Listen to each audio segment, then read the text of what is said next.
Hello, I'm Lelda Smits for Australia's Finance News Network, and joining me in Sydney to discuss his latest book is author, economist, lawyer, investment banker and portfolio manager at West Shore Funds, Jim Rickards. Jim, great to speak with you down under. Great to see you, Lelda. It's fantastic to be here. I love Australia. Now, before Death of Money, Currency Wars, the making of the next global crisis, was released in 2011. How does Death of Money expand on your original piece? Well, it's a great question. I tell people it's a prequel and a sequel, and here's what I mean. Currency Wars opened with a couple chapters about the first financial war game conducted by the Pentagon, and there's a geopolitical aspect to what I'm doing as well, and we did it at a top secret weapons laboratory outside of Washington, and we had a Russia team and a China team, and we played this out over a couple days. Well, a lot of people ask me, they say, well, Jim, that was fascinating. I love that part of the book. What were you doing there? How did you get invited? Why did the Pentagon call you to ask them to facilitate and participate in this war game? So I sort of tell the backstory of my involvement with national security matters prior to 2009. So that's the prequel. The sequel is to take the story of Currency Wars forward into what I expect to be the collapse of the international monetary system. So, Jim, what exactly do you mean when you say the collapse of the international monetary system? And when I say that, Lelda, you know, people say, well, that's sort of a provocative, scary statement, but I point out that the international monetary system actually has collapsed 3 times in the past 100 years. It collapsed in 1914, 1939, and again in 1971. So these things do happen every 30 or 40 years or so. You can see another one happening now. So I want to kind of warn people about that. And you're not helpless. There are things you can do in your portfolio today that will help you weather the storm. And we talk about how it's likely to fall apart, what's likely to come next, and how investors can survive it. Now, the title itself, Death of Money, reads as a dire prediction of things to come. What do you believe will be the catalysts for the downfall? It'll be a sort of simultaneous or instantaneous loss of confidence in paper money. You know, people say paper money is not, dollars, Australian dollars, US dollars, not backed by anything. And that's true. It's only backed by one thing, which is confidence. And if confidence is abused, it's fragile, and if it's lost, then that's the end of the system. People don't want the money, they want hard assets.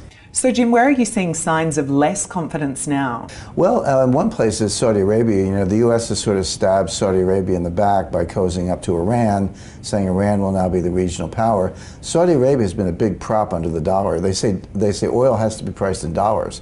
What if they change it to euros or yen? Putin has said he wants to turn his back on the dollar.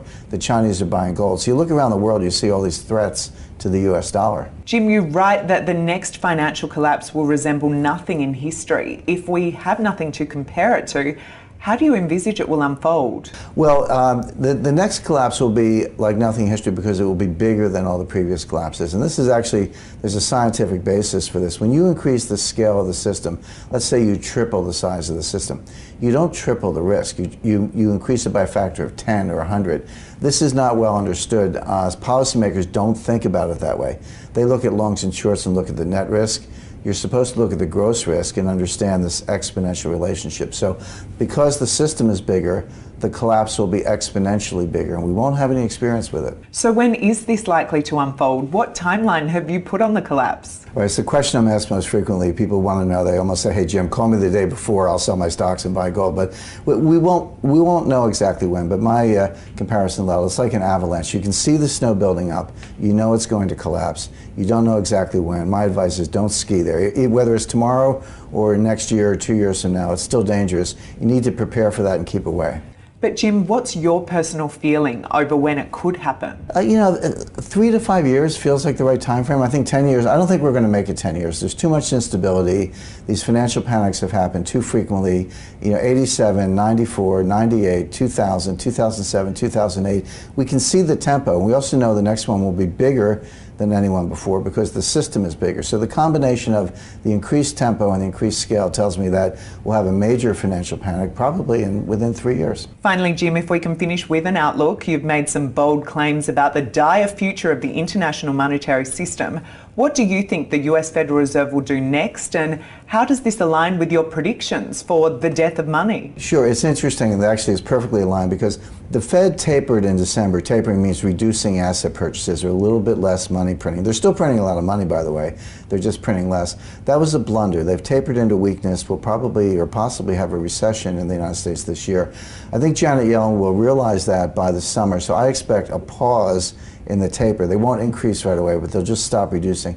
Pause in the taper. Maybe later this year, they'll actually increase asset purchases, which means more money printing later in the year. And that's completely consistent with the thesis, which is that they think they can print unlimited amounts. They're going to find out the hard way they cannot. Jim Rickards, thank you so much for speaking to us in Sydney about Death of Money, and all the best for its release. Thank you.